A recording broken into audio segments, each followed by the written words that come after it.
I just wanted to do a quick video. This is on a 2017 F250 and changing the fuel filter underneath the hood here, and broke the clip. So the little nipple that leads to the fuel line broke off, and that seems to be a common issue. You can order these new clips online. They're not 10, 15, 20 bucks depending on where you're looking, except in the meantime you're kind of stranded.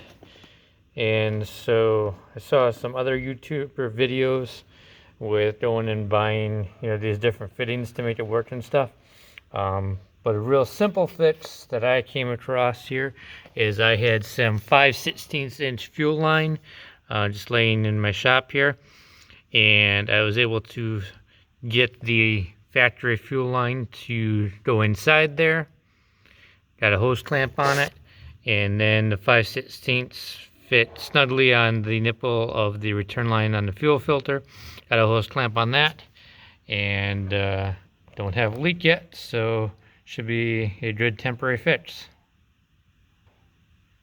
Again, that's a 5/16 inch fuel line.